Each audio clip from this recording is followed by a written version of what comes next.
I met one CEO and he says, "Listen, my people work best under pressure." And even some of the people say, we like the bosses who pushes us hard.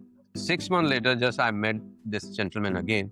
And he said, three of my best people quit. Most leaders think that pressure equals performance. What does brain science actually says about stress and doing work at your best? There's quite a bit of brain science that absolutely shows that this is not true. This is the story that we tell ourselves. And I actually wrote about this in my Unwinding Anxiety book. This goes back to this Yerkes-Dodson law.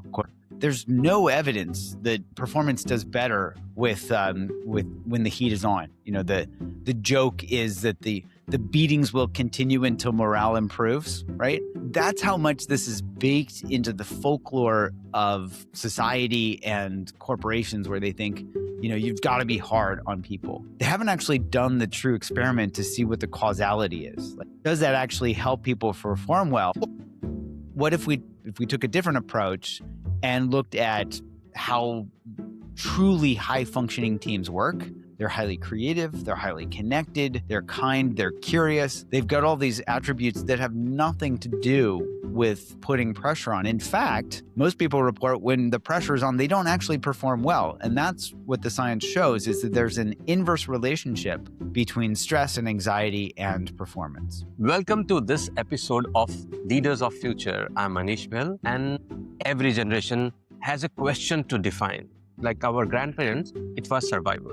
For our parents, it was success. And for us, performance. And right now, the question for us is very different. How do we stay human in a world moving faster than our brain can handle?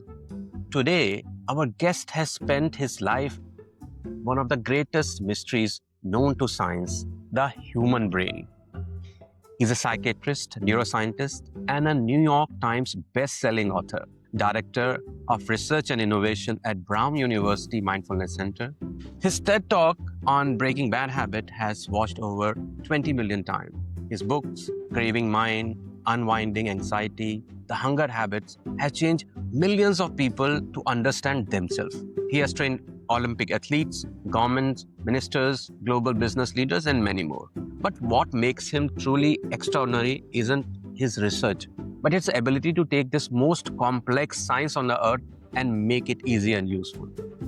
We welcome you on this podcast, Dr. Jud. Over to you. Thanks for having me. It's a great pleasure to be here.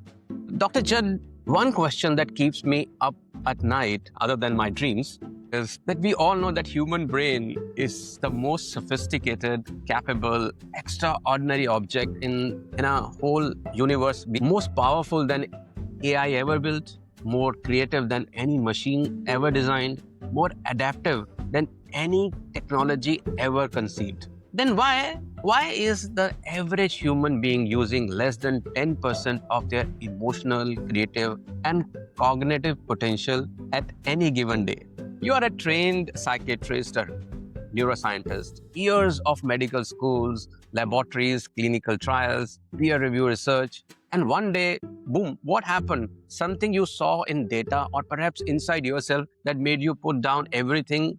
What was that moment, Dr. Jud? What did mindfulness show you that decades of conventional neuroscience had completely missed? There wasn't one thing. This was a series of those aha moments. And the first one was at the beginning of medical school when I started meditating and realized that I had no idea how my own brain worked. And medical school was not giving me the answer.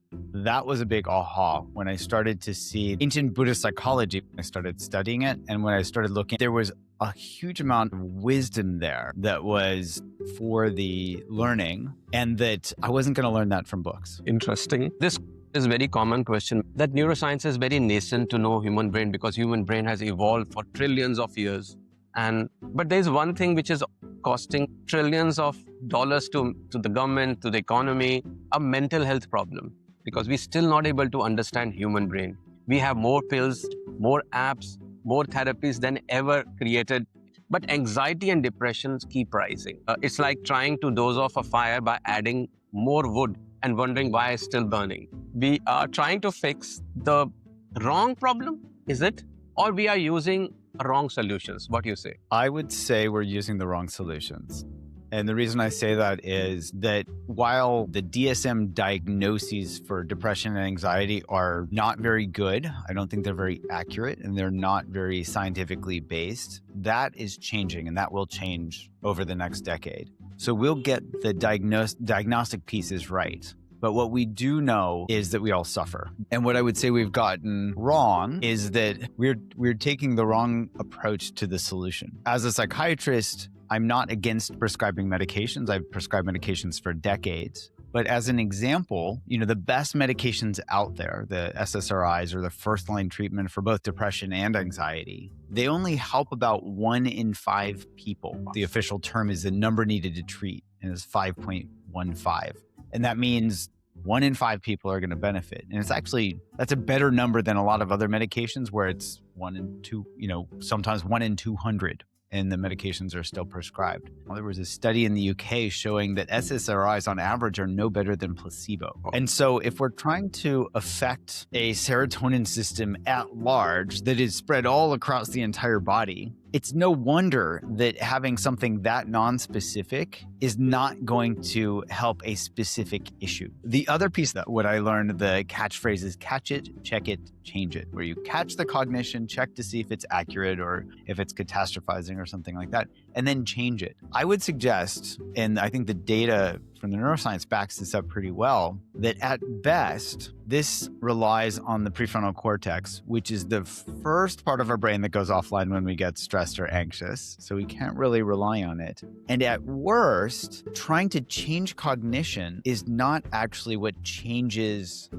our relationship to ourselves, which is the fundamental aspect of what truly affects change in both depression and anxiety. The last thing I'll say in terms of where we might be approaching this wrong is back when Prozac first came out in the 1980s, there was a psychologist named Thomas Borkovic who suggested in a very modest 2-page paper that anxiety could be driven through negative reinforcement. And that got ignored with the promise of Prozac, and everybody thought, we're just going to have a pill for this. That got buried. Nobody followed that up. And it was only maybe 10 years ago when my lab was doing a lot of work with habit change. So I was struggling helping my patients with anxiety. And I read this paper and I had this huge aha moment where I started asking the question, why aren't we approaching anxiety like a habit? And I would say we can get into the details.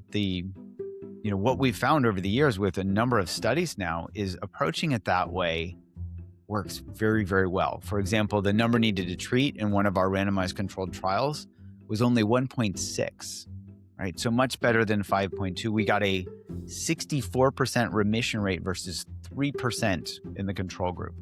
I work with leaders around the world. But the moment I say, let's talk about what's happening in our mind, most of the leaders either go silent or quiet because nobody wants to talk to what's happening to their mind. And even there's a taboo to talk about we are not mentally feeling well. Why people are so scared to look inside their own mind? What does brain science tells us why we avoid this? Well, I think there are a number of possibilities there. One is that we're afraid to see what we'll find. And part of that relates to our brains not liking uncertainty. And so there's, this idea of not looking for something where you don't have a solution is better than looking and seeing what you're going to find when you don't have a solution. Some of it could boil down to fear of the unknown. Whenever you ask someone, let's look into your brain or what's happening, just like I've asked them to do some advanced calculus in front of their mother-in-law. I want to share one more story. There's a senior leader, KK, in India. Very smart, very disciplined, very strong-willed. Every evening after work, he goes back home, he pours himself a drink, not because he loves it, but because his brain flushes off everything with a round of few drinks. But he understands it's not right. So he tried to quit many times. Sunday, he says, I will stop. Wednesday, back to the bottle. Friday, he starts again, and Monday all over again, and his habit is back again. It's a very organized failure. And what really hurts, he thinks this is very strong. Every time he fails somewhere, he feels weaker. And J. Krishnamurti talks about willpower is the most important human force. Okay, he talks about willy. In a very interesting way he has put in his book. Yet this, KK as a man of a will, wherever it comes to work or in family on behavior. But when it comes to drinking, he'll lose every night. So what's happening to his brain? Why doesn't this willpower work when it comes to this kind of addiction? Krishnamurti was an extremely intelligent and lucid person. And so I'm very curious to hear how he would actually describe what willpower is, because I think the common notions in modern day about willpower is that, you just grit your teeth and do something. From a neuroscience standpoint, that is more myth than muscle. There's not really much, if any, evidence that we actually have willpower. What the neuroscience shows is that we attribute doing things to willpower. We tell ourselves this story that I did that because I had my willpower. And then we get this confirmation bias where the world looks that way. But the reality is that our brain makes decisions before we're even consciously aware of them. And those decisions come from a very intricate network that involves basically setting up a hierarchy of how rewarding behaviors are.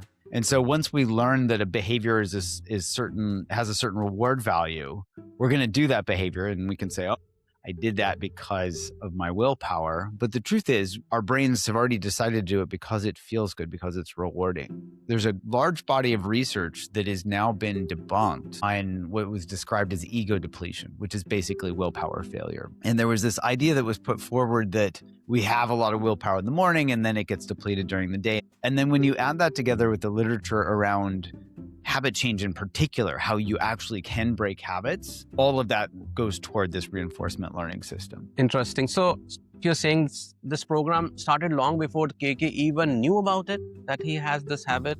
And it's like a brain downloading an app without asking your permission, and now you can't uninstall it? Yes.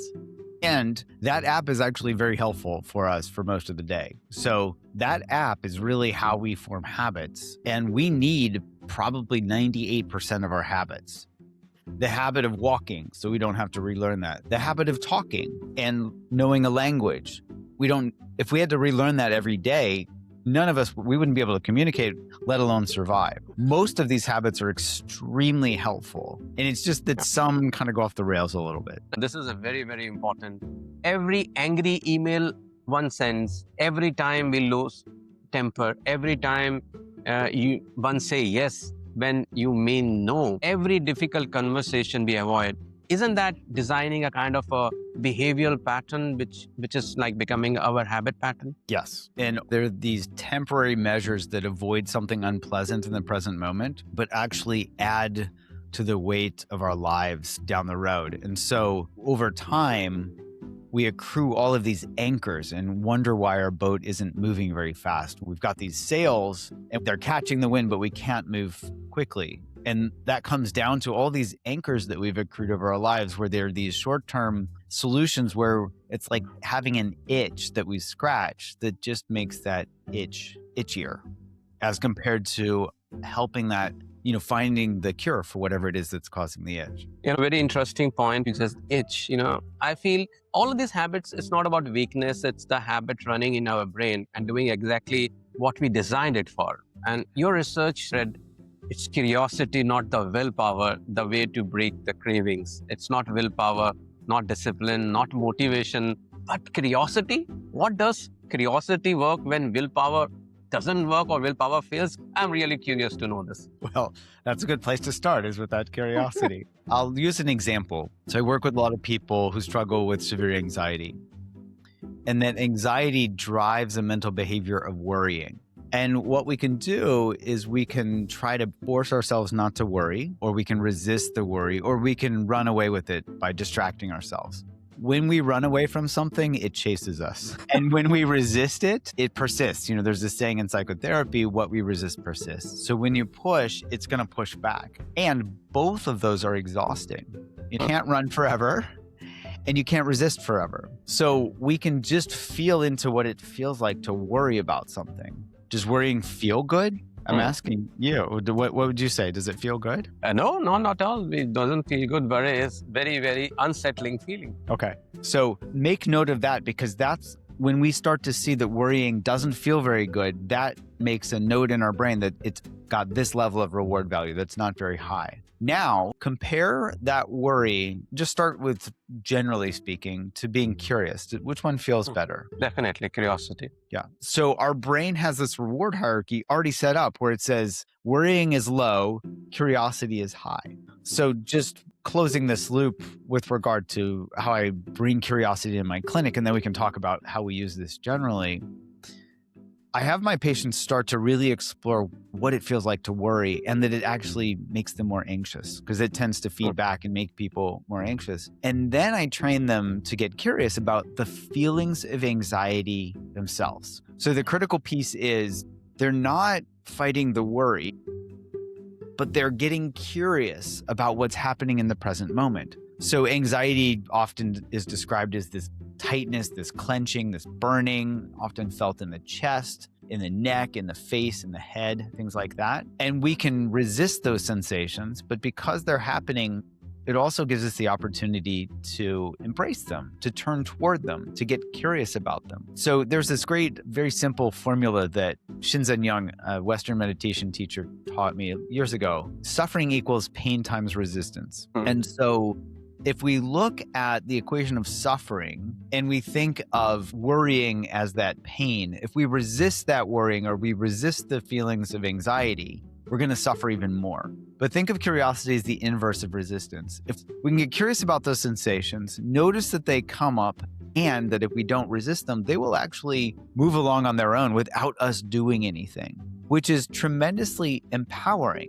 It helps people to see that the paradox is that they don't have to do anything about their anxiety, but they can learn to be with it and to relate to it differently. In essence, they are developing distress tolerance, the ability to be with unpleasant sensations, which not only helps them with the anxiety, but also trains them in this essential skill to be with distress in life, because that is one thing that we're all going to run into. And we often don't know when it's going to happen. Something distressing happens and we can say, oh no, or here's the curiosity flip. We can go, what does that feel like in my body?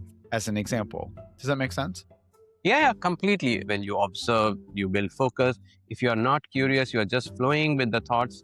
Curiosity is that cat which catches the mouse. Where is my thought now? And when you started catching it and then releasing it at your own will, the suffering subsides. One thing that I like to have my patients explore when I'm working with them clinically is to see which one is stronger, their thinking brain or their feeling body. Is habits form through feelings. If something feels good, we're going to do it more. If something feels bad, we're going to try to avoid it. And so that feeling body has all this wisdom that can tell us exactly what we need to know, and also helps us update these reward values in our brains so we can start to learn, this is what it feels like to be curious. This is what it feels like to have distress tolerance, as compared to gritting our teeth and thinking that we should muscle through something. I'm loving it, and I really like to expand this discussion. The biggest addiction may not be alcohol, may not be drugs. The smoking is also going down. It's something more addictive than all these substances put together. And, strangely, it's accessible to us. It is every time in our pocket, and we can reach it out anytime. We don't have to go and buy it. That's our phone. And one thing you check even before opening your eyes, you open your phone. And the last thing before closing your eyes, you close this thing.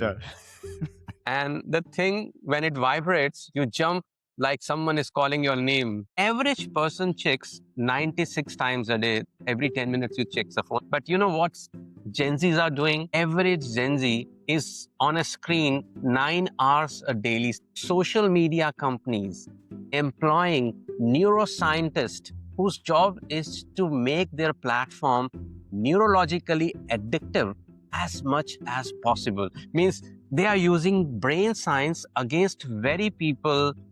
How alarmed are you? And what are we doing? So I'm very alarmed, because never in the history of the human race have people been able to employ the number of neuroscientists at scale as these social media companies, for example, with some have billions of users. So they can be literally running experiments that would take a lab sometimes years to run. They can run an entire experiment with 100,000 people in a couple of hours. And they can do that over and over and over to manipulate every little tiny thing that's going to add up when you add all those pieces together to make these things extremely addictive. One little tiny tweak by itself might jack things a little bit, but then you add them all together and people are spending 9 to 10 hours on their phone and feeling like they are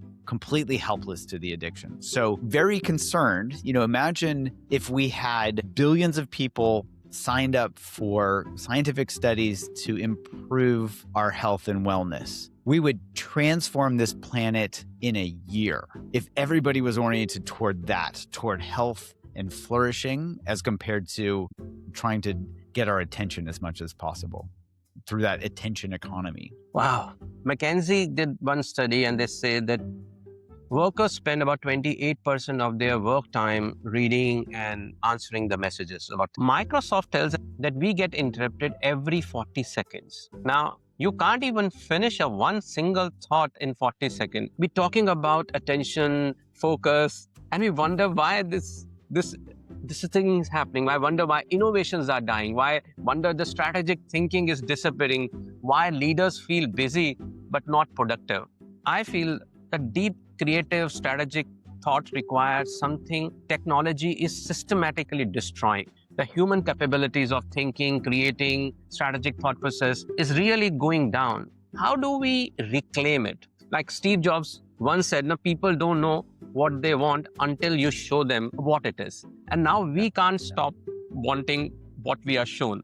So is technology destroying and how can we get it back? So if we allow it to, it will. Because like you highlighted, if we give our agency over, then people will just train these things to pull at our dopamine strings and we'll just be these automatons doing whatever. The good news is if we learn how our brains work, it's relatively simple and straightforward to get that control back. I'm not saying it's easy, but it is simple and straightforward. It's not like we have to go meditate in a cave for 30 years or go to some intensive boot camp. It's relatively straightforward to learn how the process works, and then we can actually leverage that same paradigm against it. So just like we can leverage curiosity to help people break free from anxiety habits, we can actually leverage the same curiosity as the superpower to help us break free from our technology habits. And just to give an example of that, we use this paradoxical approach. If habits form through something being rewarding, they also break through something becoming unrewarding. In neuroscience speak, this is called a positive prediction error and a negative prediction error. So for example, I eat a piece of chocolate that's really good. I'm going to get a positive prediction error where my brain says that was better than expected. And my brain's going to say, oh, what was that name of that chocolate bar? So I'll remember what it is, right? I've learned something valuable, at least for me. Like, oh, that's good chocolate. On the other hand, if I eat the chocolate and it tastes like cardboard, my brain's also going to spritz dopamine and get what's called a negative prediction error, where it's worse than expected. When I do that, I learn to pay attention to not buy that chocolate again because I'll waste my money. We can leverage that same process to change basically any habit. I'll give an example from studies we've done with eating. We had people who'd been overeating for decades, and we taught them a basic practice of paying attention and checking to see what they got when they overate, what it felt like in their bodies.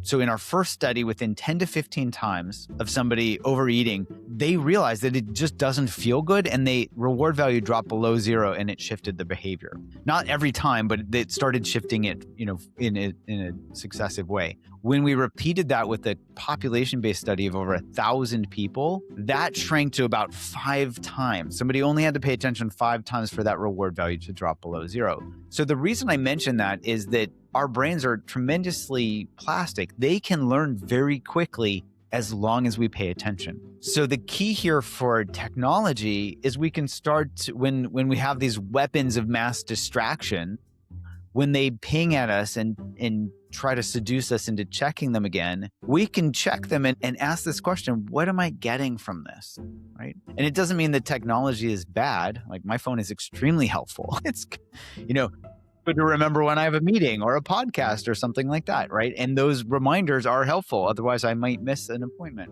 Yet, if I have my alerts turned on for every single time somebody likes something that I post on Instagram, or every time somebody reposts my LinkedIn article or my Substack article, then I'm handing my attention over to the technology. And if I don't realize that that does me absolutely zero good, it's negative good, right? It causes distraction. It doesn't actually enrich my life at all. It makes me anxious. When I can start to see that, it makes it much easier to become disenchanted with this, which in fact goes way back to the Buddhist psychology, talking about this negative reinforcement pieces.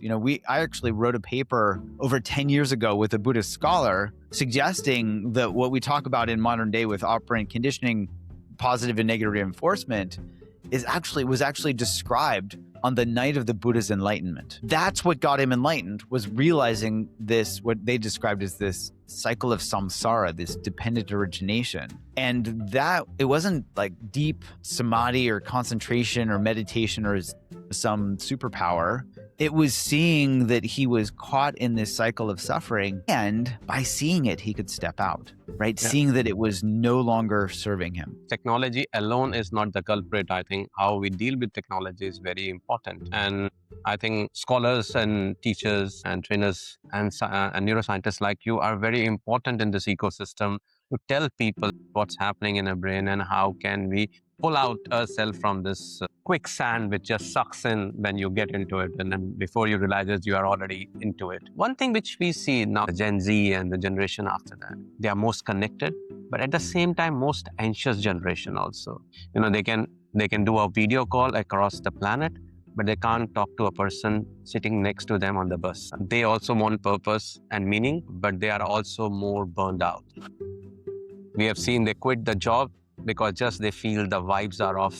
Honestly, I respect that. What are we doing to their brains? What Gen Z leaders need to know that their screen won't tell them? Wow, there's a lot that they need to know that their screen won't tell them, because their screen is just trying to get them to look at their screen more, right? That's the level of depth that the screens have, which is, hey, look at me more. It can start with things as simple as generosity and connection, right? What does it feel like to hold the door for someone without expecting anything in return, right? True selfless generosity. It feels pretty good. And we can start there and build from there and see what it is that is truly meaningful in terms of a reward. And I think the reward is important to define here. There was a teacher, Sayadaw U Pandita, this Burmese teacher, where he talked about people mistaking excitement for happiness.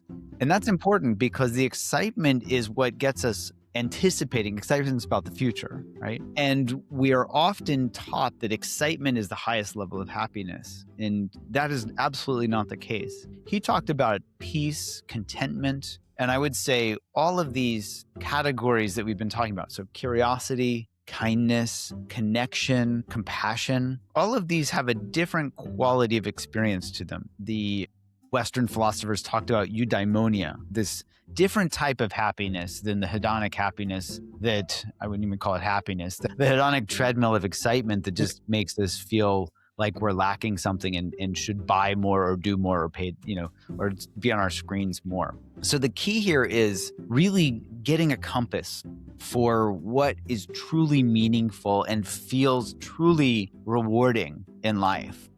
Because from there, we can orient ourselves to all of the things that give us passion and purpose, and we are not going to be steered wrong with that. So for example, kindness, connection, and we can find ways that we can orient our lives, whether it's within, it's somewhat job agnostic. I mean, I wouldn't say working in a bullet factory is probably going to bring a lot of purpose and meaning.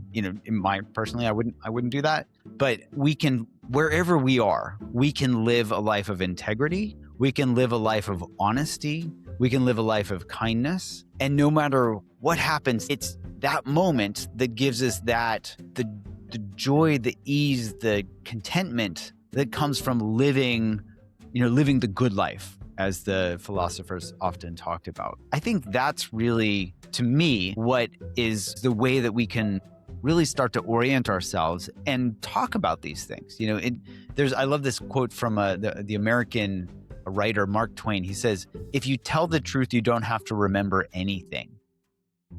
So even just looking at the simple pieces of integrity, there's a lightness that comes with that. There's an ease, and we let go of that burden that we hold when we're not living with integrity.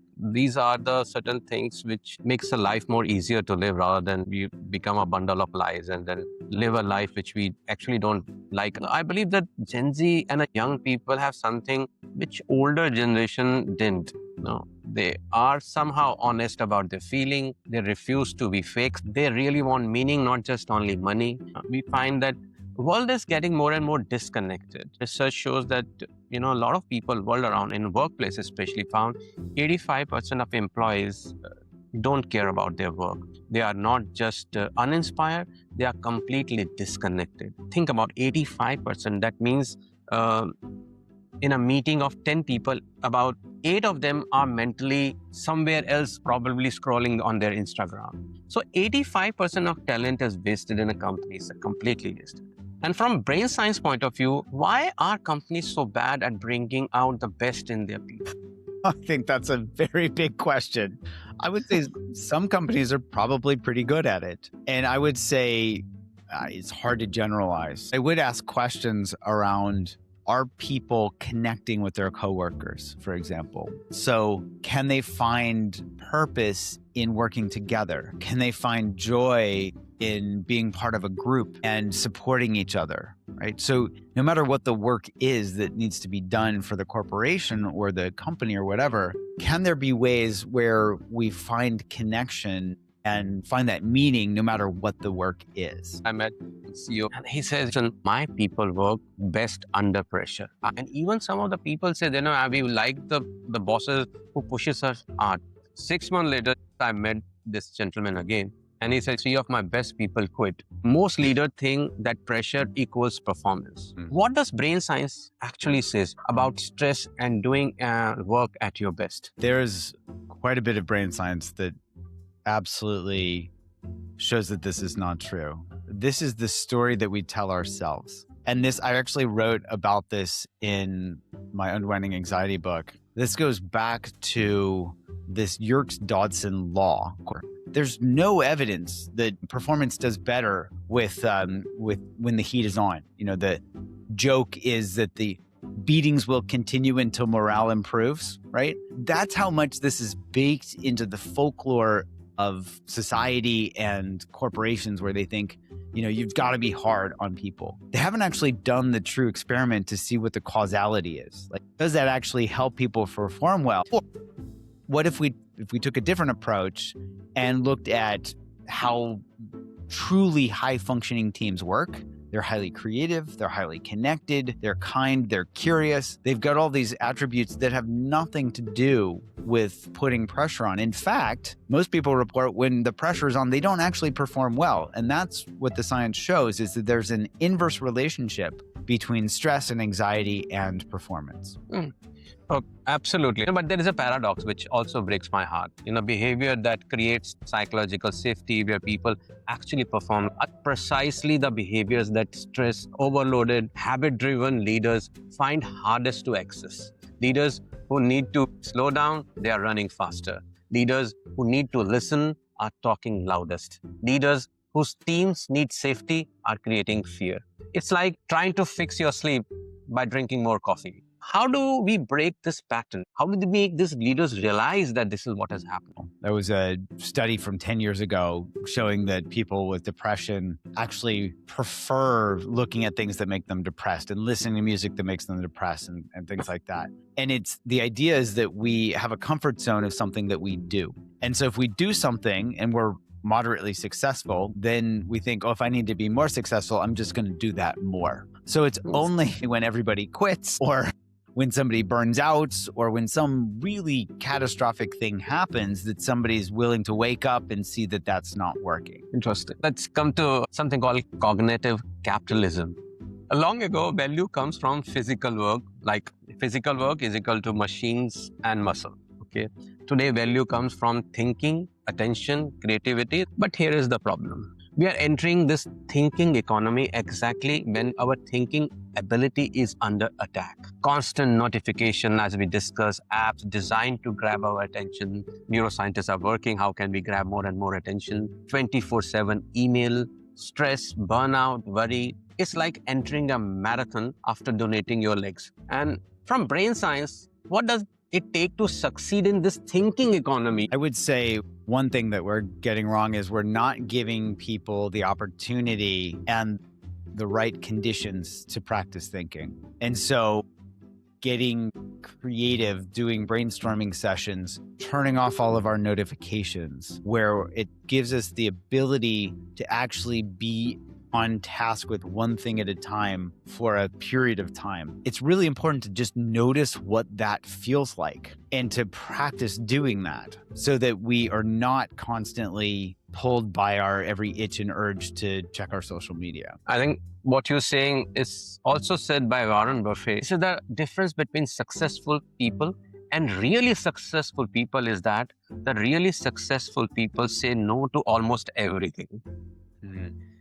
And winners will be those who protect their own valuable things like human attention and clearer thinking.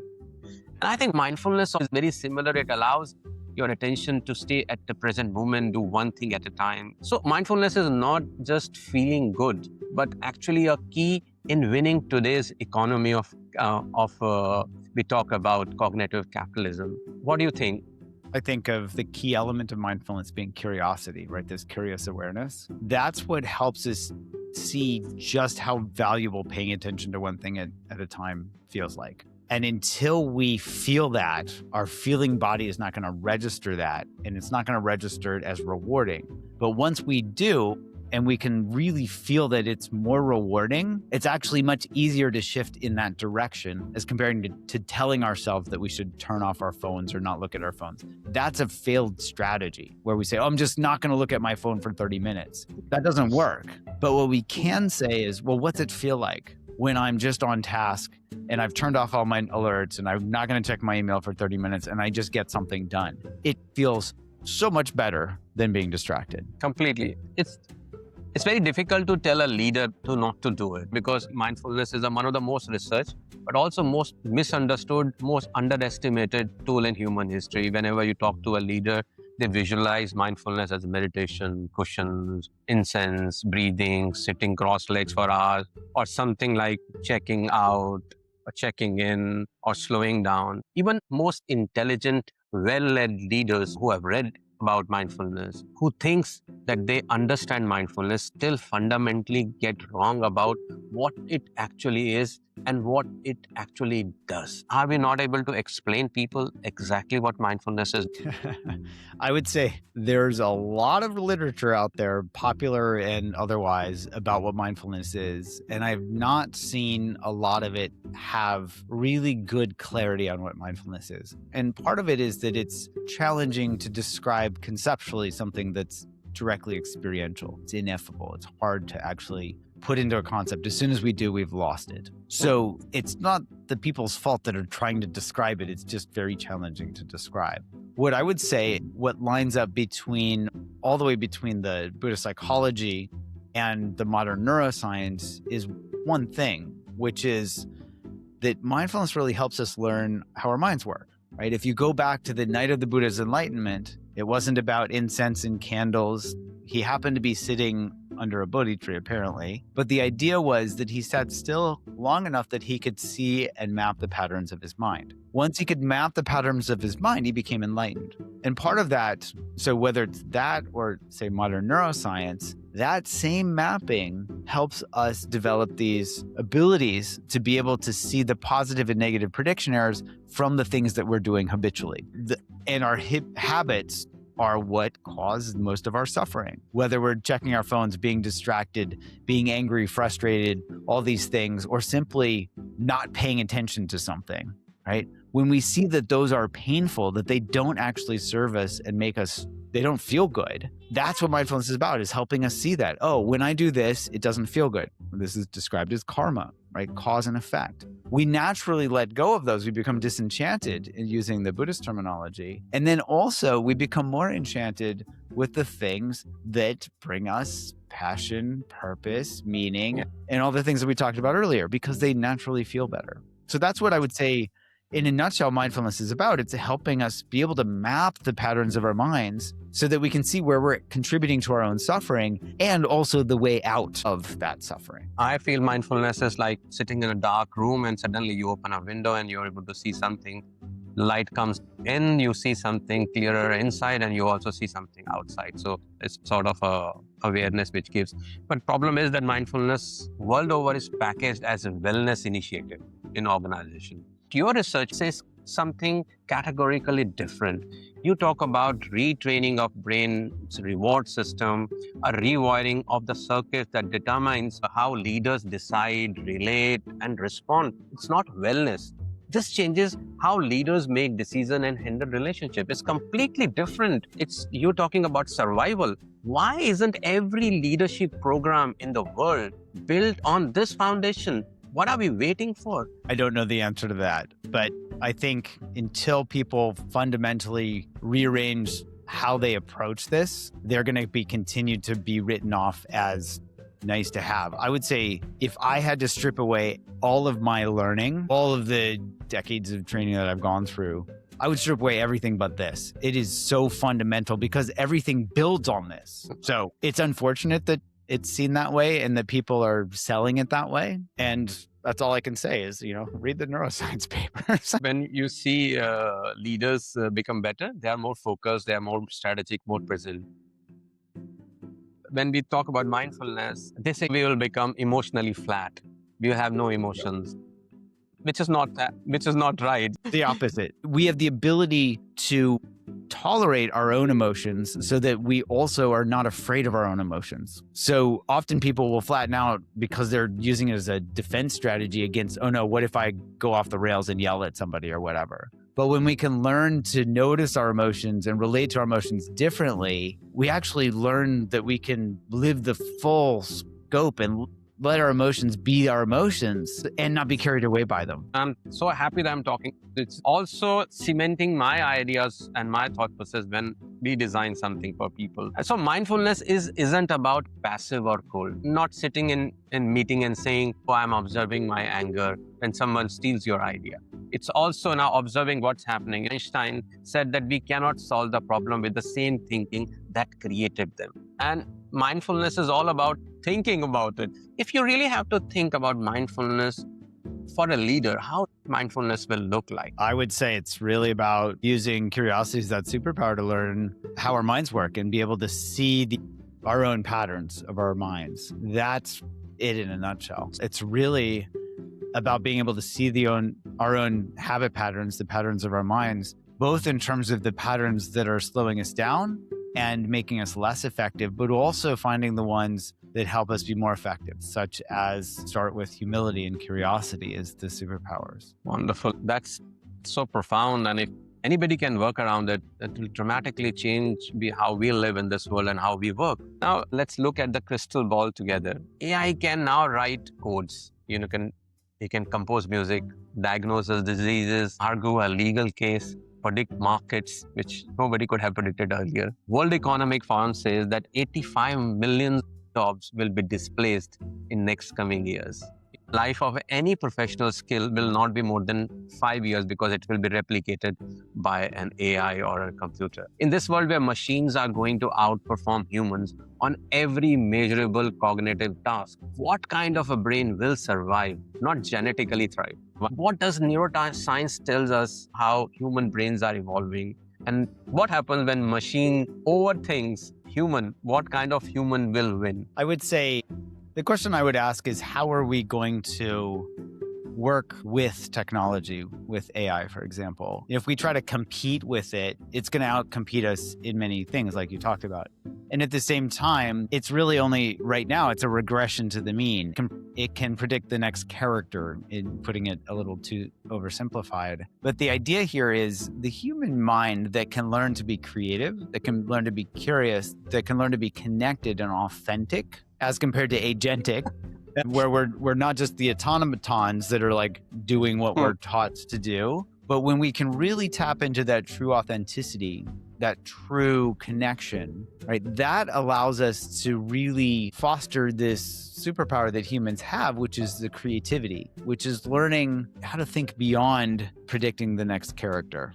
It's poetic about this moment when you were saying this. The very capacities that will make humans irreplaceable in the AI world is creativity, empathy, ethical thinking, presence, intuition, adaptive wisdom are the precisely capacities that mindfulness and emotional intelligence develop in humans. And we spend decades of calling it a soft skill, and they are the hardest skill for humans to replicate. Even AI can't replicate empathy.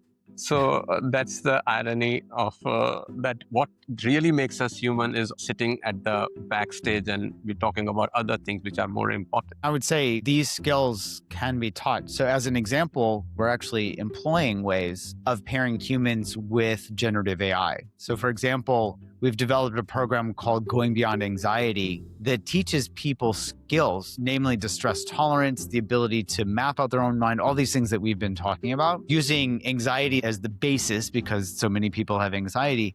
The idea is we can deliver lessons, but then we can pair that with technology in ways that we can't scale humans. So for example, we can use agentic LLMs basically to check people's comprehension when they learn a lesson that we've delivered. We can also bring in ways where these agentic conversational agents also work with people and say, hey, let's set up a plan to do some experiential education where they try it out in their own lives. Again, mirrored off of what I do in my clinic, but ways that we can scale this to populations. So I would say, it's really interesting, and we're doing this because you can't just put your head in the sand and ignore AI. How can we actually leverage the power of AI to foster and support the strengths of humans so that humans can learn these critical distress tolerance skills and basically learn mindfulness so that they can be the masters of their own destinies? If you have to define the leader of a future, what behaviors will that leader of the future will have in a nutshell? Two elements, curiosity and humility, which actually go together. I would say those two things, those are the scaffolding for everything else that builds on them. But everything else is kind of like a derivative of those two elements. I think nutshell covers up, humility covers being nicer, being kinder, be compassionate, be empathetic, and curiosity is basically element of mindfulness because you are being more aware, we are more open. If somebody can develop it right now, don't have to go to future, they can become the leader of today.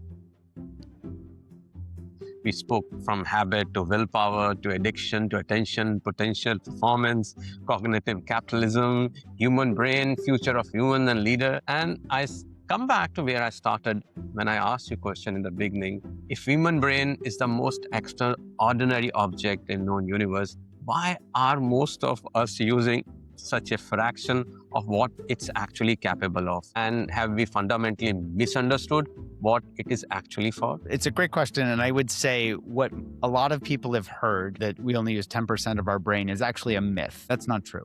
A lot of brain imaging studies, fMRI, PET studies, show that there's activity across almost all brain regions during ordinary tasks like we're doing right now, like talking, reading, and these types of things. So our brain is powering up most of the time. Yet, when we are working on automatic mode, we're not actually utilizing the tremendous capacity that we have. And there's a fair amount of work if you look across different disciplines, whether it's meditation, whether you look at some of the psychedelic work, showing that when somebody is under the influence of psilocybin, their brains have much broader connections, especially in the prefrontal cortex. And so it's kind of like showing us the potential that we all have that we don't utilize because we don't know that we can, and we haven't trained ourselves to do that. We have found that, for example, meditation is really good at quieting down these default mode network regions, which are these self-referential networks, which kind of get in the way of optimal functioning. That's where we get closed and contracted when we're anxious or craving something. And in fact, when we let those brain regions quiet down, it's much more likely that the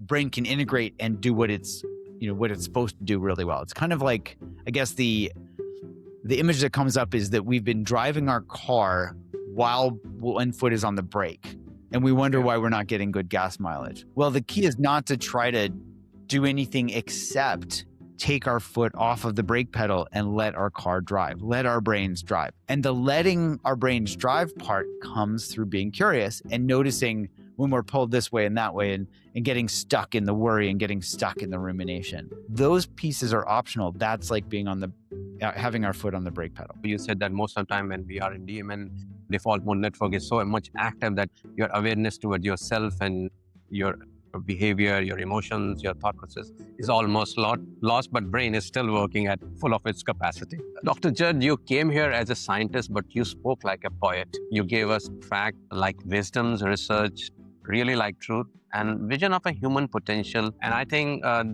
empathy, curiosity, awareness are very important elements which are required for each and every leader to possess, and pushing hard and pushing the pedal and keep the heat on will not give results what they are desiring to.